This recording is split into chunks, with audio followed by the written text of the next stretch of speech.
Hello दोस्तों, आज हम एक्सप्लेन करने जा रहे हैं द कश्मीर फाइल्स। इस कहानी की शुरुआत में हमें कुछ छोटे बच्चों को दिखाया जाता है जो क्रिकेट खेल रहे होते हैं। उन बच्चों में दो दोस्त होते हैं, शिव और अब्दुल।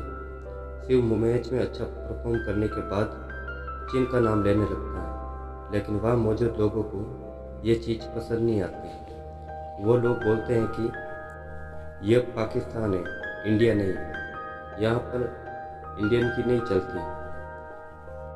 फिर वो लोग शिव को मारने लगते हैं। तभी अब्दुल शिव को वहाँ से भागा कर ले जाता है। अगले सीन में हमें एक औरत को दिखाया जाता है जो अपनी छोटी बच्ची को लेकर हॉस्पिटल जाती है, लेकिन बीच में एक पुलिस वाला उसे रोक देता है और वो बोलता है कि अभी मत जाओ, माहौल बहुत गर्म। तभी एक आतंकवादी आता है और उस पुलिस वालों को गोली मार देता है।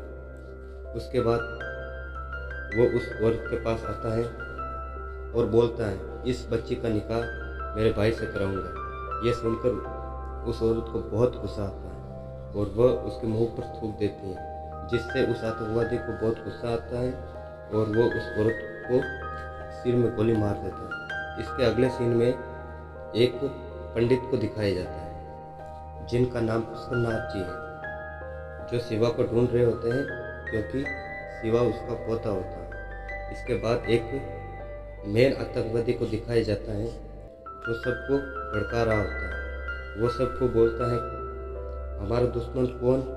सभी मुस्लिम लोग बोलते हैं इंडिया इंडिया। वो बोलता है, कश्मीर के मसले का एक ही हल, मारो मारो मारो। अब वापस पंडित पुष्कर जी को दिखाया जाता है जो शिवा और अब्दुल को बिठाकर घर ले आते हैं। अगले पल पंडित जी के घर में कुछ आतंकवादी आ जाते हैं। शिवा की माँ शिवा के पिताजी को चावल की कोठी में छिपा देती हैं, लेकिन सब आतंकी उसके घर में आकर शिवा के पिताजी को ढूंढते हैं। उन आतंकवादियों को पता चल जाता है कि पुष्कर जी का बेटा कहाँ छिपा है। शिवा की माँ बहुत रोती है, उनको रोकती है, लेकिन वो सब आतंकी आज़ादी आज़ादी चिल्लाते हुए चावल की कोठी पर गोलियां चला देते हैं। चावल की कोठी पूरी तरह से खून से लाल हो जाती है। शिवा की माँ बहुत रोती है। फिर आतंकी पंडित जी और शिवा की माँ को बहुत मारते हैं और बोलते हैं कि अगर कश्मीर में रहना है तो अल्लाह अकबर कहना है।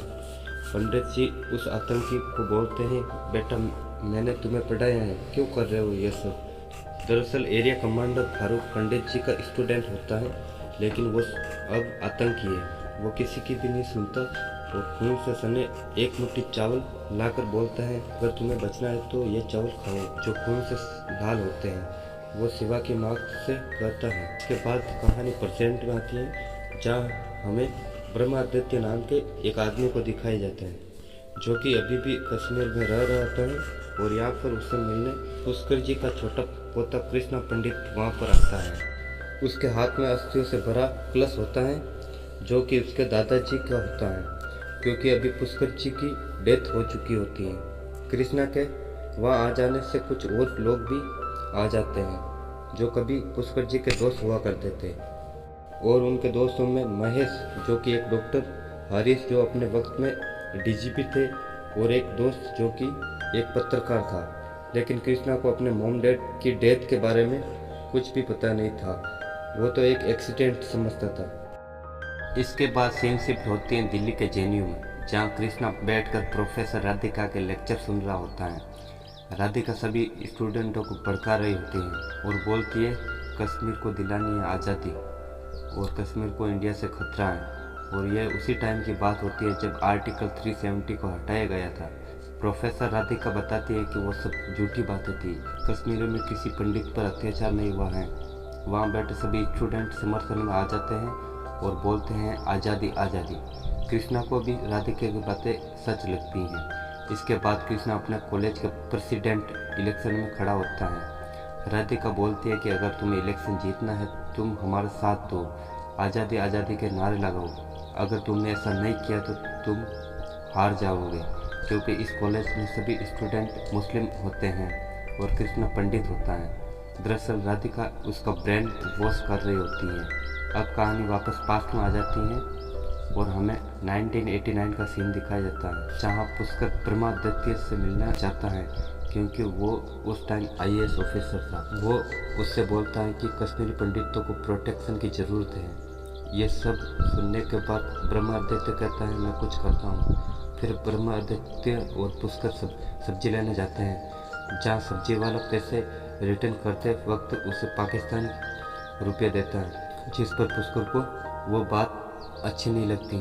वो सब्जी वाला कहता है जिस देश में रहोगे उसी देश की करेंसी मिलेगी ना, यानी वहाँ के लोग कश्मीर को पाकिस्तान का हिस्सा मान चुके होते हैं। इसके बाद ब्रह्मादित्य को गुस्सा आता है और उसे जेल में बंद करवा देता है। इसके बाद ब्रह्मादित्य CM के पास जाते हैं और पंडितों की सेफ्टी के बारे में बात करते हैं, लेकिन CM ब्रह्मादित्य को दोषी बता देता है।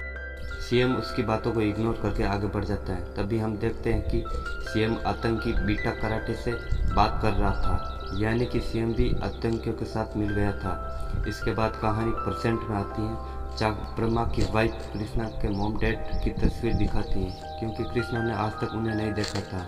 इसके बाद कहानी फ्लैशबैक में जाती है जहाँ से कहानी शुरू हुई थी, जब वह आतंकी सेवा की माँ को चावल खाने को बोलता है। सेवा की माँ उसके बच्चों को खाना नहीं चाहती थी, इसलिए इन चावलों को वो खा लेती है। इसके बाद आतंकी वहाँ से चले जाते हैं। इसके बाद पुष्कर अपनी बच्ची हुई फैमिली के साथ ट्रक में बैठकर वहाँ से दूर जगह चला जाता है और वो लोग कश्मीर से दूर टेंट में रह रहे होते हैं। वहाँ पर उनके जैसे हजारों लोग थे जिन्हें इंडियन आर्मी ने उन आतंकियों से बचा कर लाया था। जब वो लोग वहाँ से भागे थे तो अपने साथ कुछ भी नहीं लाए थे। उनके पास ना पैसे थे ना खाना था। थोड़ा बहुत खाना आर्मी वाले लोग अरेंज कर देते थे, कभी कभी तो उन्हें भूखा सोना पड़ता था। कुछ दिन बीतने के बाद IAS वर्मा वहाँ जाता है, जो कि अब IAS से होम मिनिस्टर एडवाइज़र बन चुका होता है और उसके साथ होम मिनिस्टर भी आते हैं। फिर सभी लोग अपनी अपनी प्रॉब्लम्स बताते हैं। तभी पुष्कर एक पोस्टर लेकर सामने आता है जिस पर लिखा होता है आर्टिकल 370 हटाओ। पुष्कर पागलों की तरफ हो जाता है, वो ब्रह्मादित्य को भी नहीं पहचान पाता।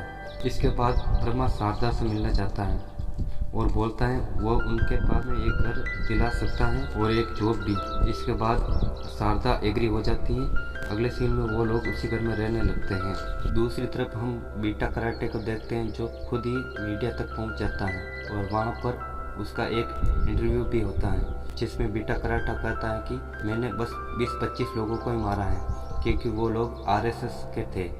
इसके बाद काफ़ी साल बीत जाते हैं। अब पुष्कर अपनी आखिरी सांसें ले रहा था।